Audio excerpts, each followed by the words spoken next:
Letnan Jenderal TNI Anumerta Mas Tirto Darmo, MT Haryono menjadi salah satu korban peristiwa G30 SPKI. Seperti diketahui, peristiwa tersebut menewaskan sejumlah Jenderal TNI AD. Peristiwa G30 SPKI terjadi pada malam hingga dini hari, tepatnya pada akhir tanggal 30 September memasuki tanggal 1 Oktober tahun 1965. Selain MT Haryono, korban G30 SPKI lainnya yaitu Letnan Jenderal Anumerta Ahmad Yani, Mayor Jenderal Raden Suprapto, Brigadir Jenderal Donald Ishak Panjaitan, Brigadir Jenderal Sutoyo Siswo Miharjo, Letu Pierre Andreas Tendean, dan Mayor Jenderal Siswondo Parman. Sebagai salah satu pahlawan revolusi, MT Haryono memiliki kisah hidupnya tersendiri. Ia juga dikenal dengan kemampuan berbahasa asingnya yang baik. MT Haryono lahir di Surabaya pada tanggal 20 Januari tahun 1924.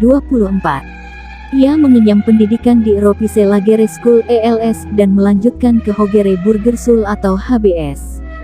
Mengutip dari buku kumpulan pahlawan Indonesia terlengkap tulisan Mirnawati, MT Haryono dikenal sebagai anak yang cerdas.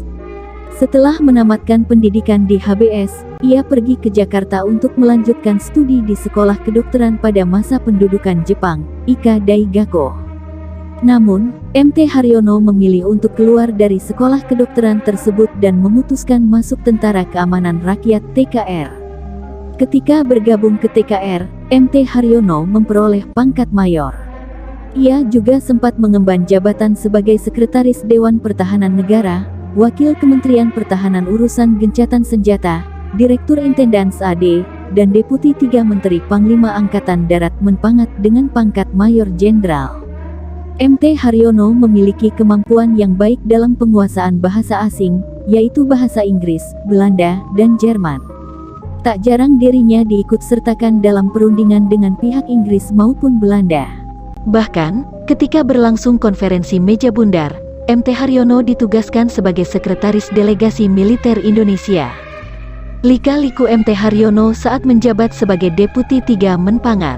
Ketika MT Haryono menjadi seorang Deputi 3 Menpangat, bangsa Indonesia banyak dilanda pemberontakan, salah satunya oleh Partai Komunis Indonesia, PKI. Kala itu, PKI mengusulkan untuk membuat angkatan kelima dengan mempersenjatai kaum buruh dan tani. MT Haryono dan sejumlah perwira tinggi menolak usulan tersebut. Oleh sebab itu, ia dijadikan salah satu target dalam peristiwa keji G30 SPKI. Ketika diculik oleh para pasukan Cakrabirawa, MT Haryono sempat melawan hingga akhirnya ditembak mati di tempat.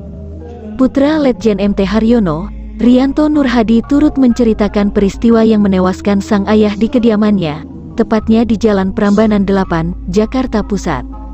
Rianto mengatakan, prajurit Cakrabirawa memasuki kediamannya secara paksa untuk membunuh sang ayah. Ia menuturkan, dirinya menyaksikan secara langsung kekejaman para prajurit Cakrabirawa yang menembak MT Haryono pada dini hari. Ketika kejadian itu berlangsung, Rianto beserta ibunya pergi ke kediaman Jenderal Ahmad Yani. Namun, Ahmad Yani juga menjadi korban dalam peristiwa G30 SPKI.